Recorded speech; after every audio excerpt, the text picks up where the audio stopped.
So let me say I will begin, and for the first part of the lecture, I will present very general context, information that is known to many of you, but which provides the background for the second half of the lecture, in which I will describe some of our own findings, some of my own recent work.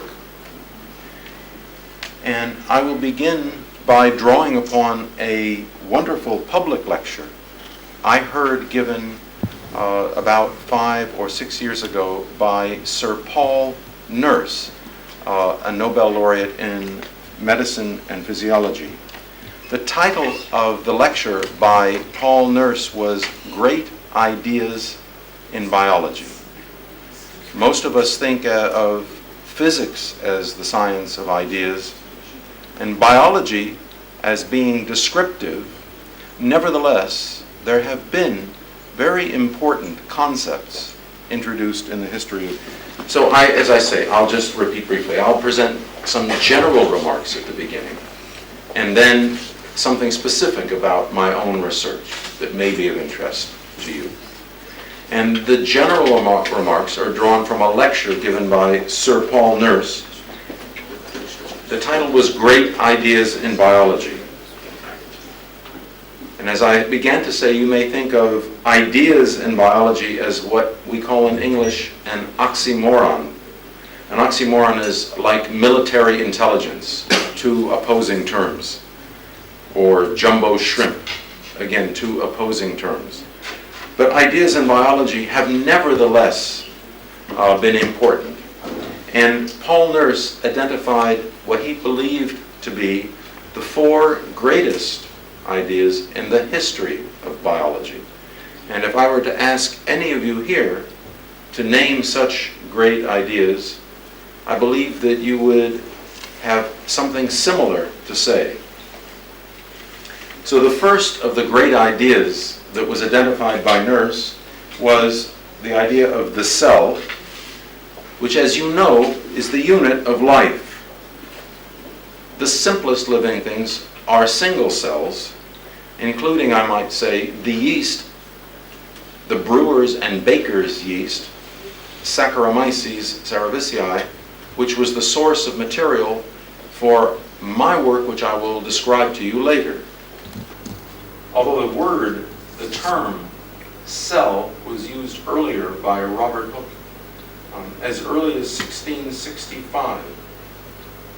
He used it to describe what he saw in a section of cork, which he thought had the appearance of rows of cells, of monks' cells in a monastery. He wrote a book called Micrographia, which showed his observations made with a simple microscope. And it probably inspired Anthony van Leeuwenhoek, who later discovered living cells. Leeuwenhoek was an unlikely scientist. Leeuwenhoek was a Dutch merchant. He had no great fortune. He had no higher education. He had no university degree. Nevertheless, he was fascinated by what he read in Hooke's book from 150 years before. It may interest you to know in 1676, Leeuwenhoek was the trustee of the estate of the famous painter Vermeer, one of the greatest Dutch masters of all time. He was a close friend of Vermeer, born in the same year as Vermeer, and he's thought to have been the figure that you can perhaps see here. I'm sorry with the light, it's only dimly visible. But in the picture on the right, you see a man looking at a globe, and that is called The Astronomer, the title of the painting, and believed to be a likeness of Leeuwenhoek. He learned to grind lenses and make simple microscopes. In 1683, he wrote, and I will read this quote from Leeuwenhoek's writing, "I most always saw with great wonder in said matter, which was material that he derived from his own teeth or from other living material. Many very little living animalcules. The biggest sort had a very strong and swift motion and shot through the water. The second sort oftentimes spun around like a top. So in a man's mouth, Leeuwenhoek found what he called an unbelievably great company of living animalcules. The biggest sort bent their body into curves. Others were in such enormous numbers that all the water seemed to be alive. These observations of Leeuwenhoek were among the first on living bacteria ever recorded. Leeuwenhoek was truly the father of modern microbiology. He made some of the most important discoveries in the history of biology. He discovered not only bacteria, but sperm cells, blood cells, microscopic nematodes, and so forth. After the idea of the cell as a unit of life, the next great idea in biology, identified in the lecture by Nurse, was the gene. And the gene was discovered by an Augustinian monk named Gregor Mendel, as many of you know. Mendel was a high school science teacher. And in his monastery garden, he noticed an unusual and atypical variety of a common plant. He was interested in the theory of Lamarck concerning the influence of environment upon plants. And to test this idea, he placed the atypical variety alongside a normal one. He discovered that the offspring, the progeny from the plants, retained the characteristics of their parents. They were not influenced by the environment, contrary to the views of Lamarck. So this experiment of Mendel gave rise to the idea of heredity, and then more particularly to the idea of the gene.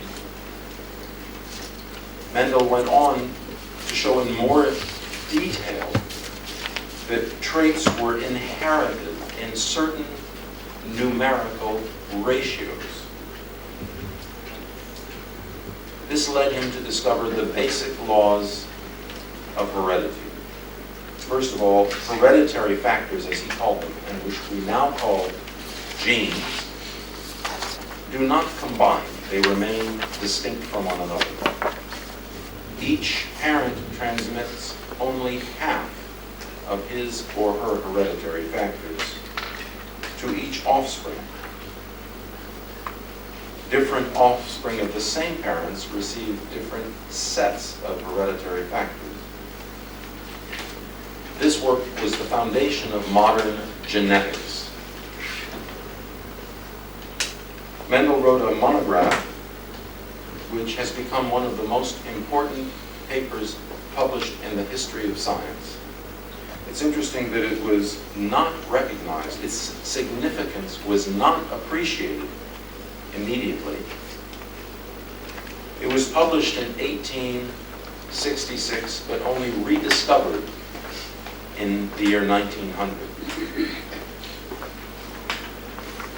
The third on Paul Nurse's list of great ideas was natural selection, which, as you know, was discovered by Darwin and Wallace.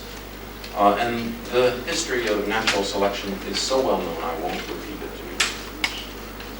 And now I come to the last and perhaps most profound of the ideas of Nurse, which has laid the basis for the work that very many of us have done over the years, including mine. And that is the idea of life as chemistry. The idea that all life derives from and can be explained by the laws of chemistry. Now, the chief architect of this work and of this important idea was Pasteur, who was the son of a poorly educated tanner. Pasteur made many remarkable contributions to science, beginning with the demonstration that living organisms do not arise by spontaneous generation. Pasteur exposed a boiled broth to air in a vessel that was fitted with a filter to prevent particles of dust from entering. Nothing grew in the broth. Organisms would only appear if they entered from the outside as spores on dust, not by spontaneous generation. Pasteur went on to show that such microorganisms were responsible for the spoilage of drinks, of beverages, and for the fermentation of sugar by yeast to produce wine. Pasteur proposed that preventing entry of microorganisms into the human body would prevent sepsis, and this led Joseph Lister to develop antiseptic methods for surgery. Pasteur went on to invent vaccine for rabies, vaccines for cholera and anthrax. In regard to the fermentation by yeast of sugar to produce alcohol in wine, he asked a fundamental question: does fermentation require a living yeast? To answer the question, he broke the yeast. He made an extract of yeast. He discovered the extract was unable to ferment sugar, unable to produce alcohol. Pasteur concluded that a living yeast is required for fermentation. This mistake of Pasteur set back the emergence of modern biochemistry by a quarter century. The reason for Pasteur's mistake was a mutation in the yeast that he used, as a result of which the extract was unstable. Finally, Eduard Buchner repeated the experiment in 1893, and he was successful in demonstrating fermentation by an extract from yeast.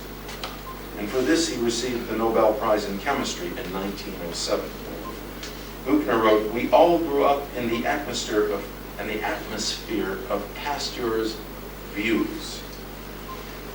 I hence understandably was very skeptical when I obtained experimental facts that appeared to indicate cell-free fermentation."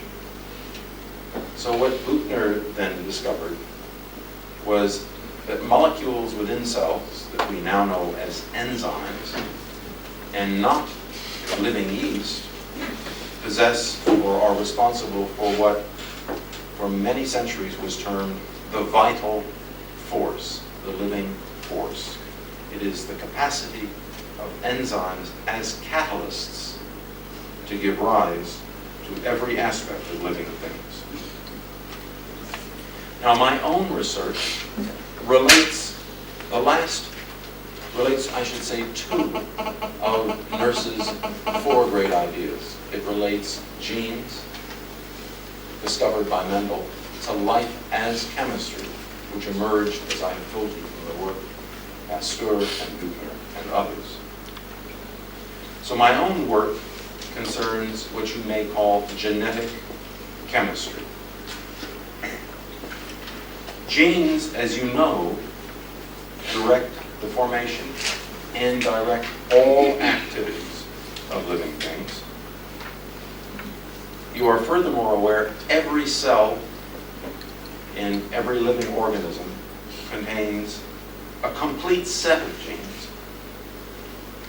It is which particular subset of genes that is active or that is used in a particular cell that determines whether it becomes, in a human, a nerve cell, muscle, blood, or other types. So the goal of my research and that of many others for the last 30, perhaps as long as 40 years, has been to understand how the controlled use of genetic information is accomplished. The practical implications of understanding this important aspect of life are, I'm sure, obvious to you. All infectious disease entails genetic control. Cancer, of course, results from a breakdown of genetic control. And therapies require intervention in genetic control. The current interest in stem cells for replacement of damaged or diseased tissues depends upon our capacity to exert genetic control. Now, in order to use the information that resides in our genes, of course, it must be read or copied. My own work has revealed some of the principles by which genetic information is utilized in this way. As you know, genes reside in long, thin molecules of DNA. And perhaps you can see here symbolized by the blue line in the picture, a molecule of DNA. Human DNA, as you may know, is 1 meter in length and must be compressed to a size of 1 micrometer in our cells.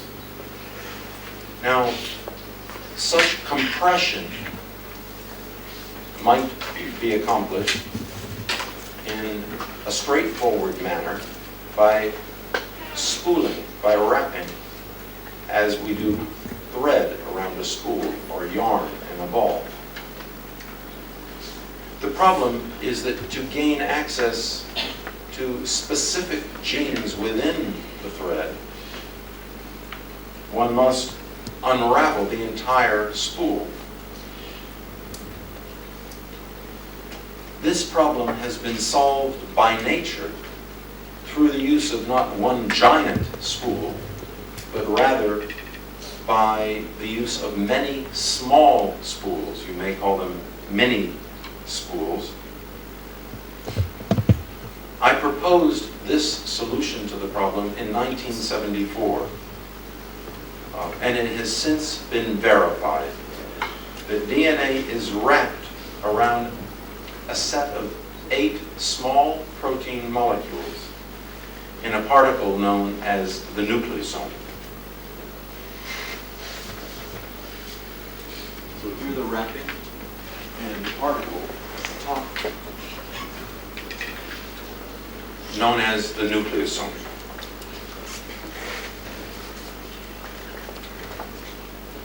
A million of these small spools or particles are connected in a long strand that you may imagine like beads on a string or a necklace of pearls. For access to a gene in the middle of the strand, only a few of the nucleosomes need to be unspooled or unraveled, while the rest may remain undisturbed. Now, this process of unspooling or unwrapping a small portion of the DNA from a limited number of nucleosomes is a key basis for genetic control.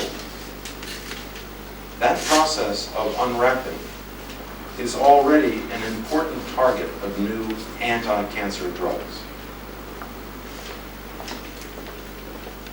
After the DNA is unspooled, after it becomes available, then the genetic information must be read. The gene reader is a protein machine, which, as many of you know, goes by the name RNA polymerase. The process of reading is called transcription.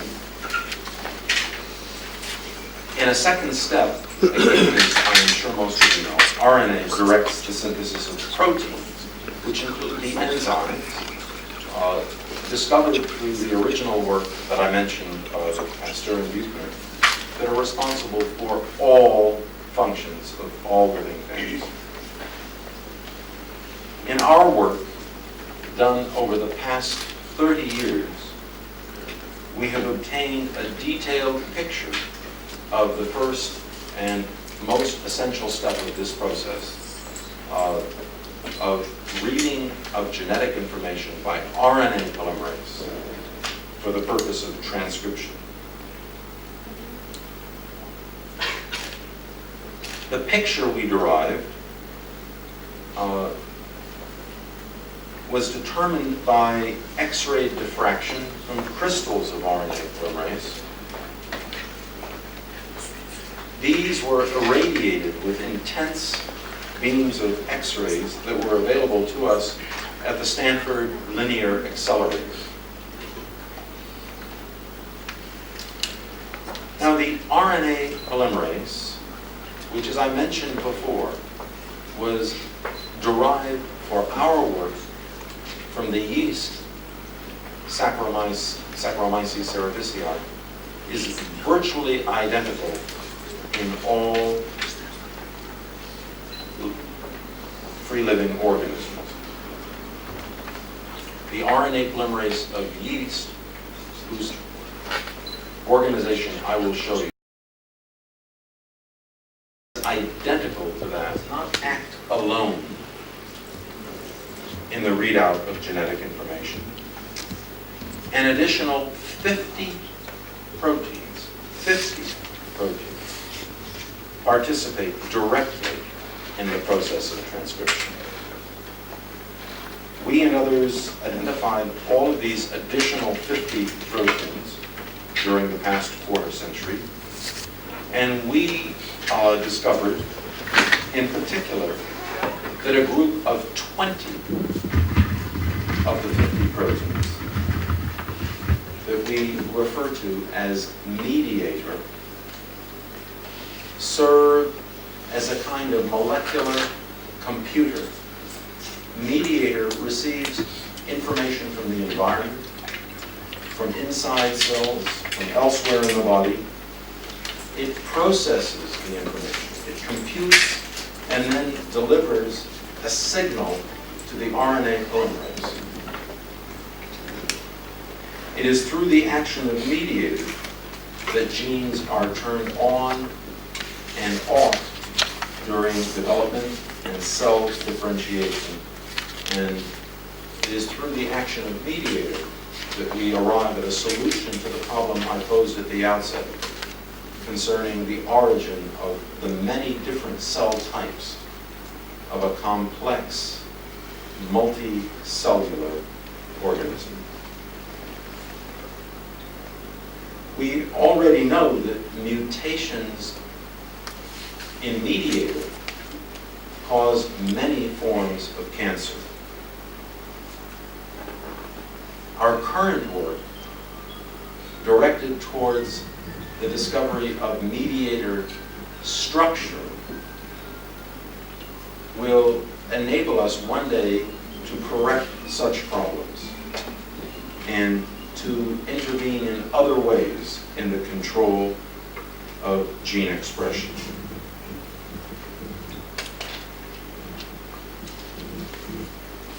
I will conclude with just a brief comment on the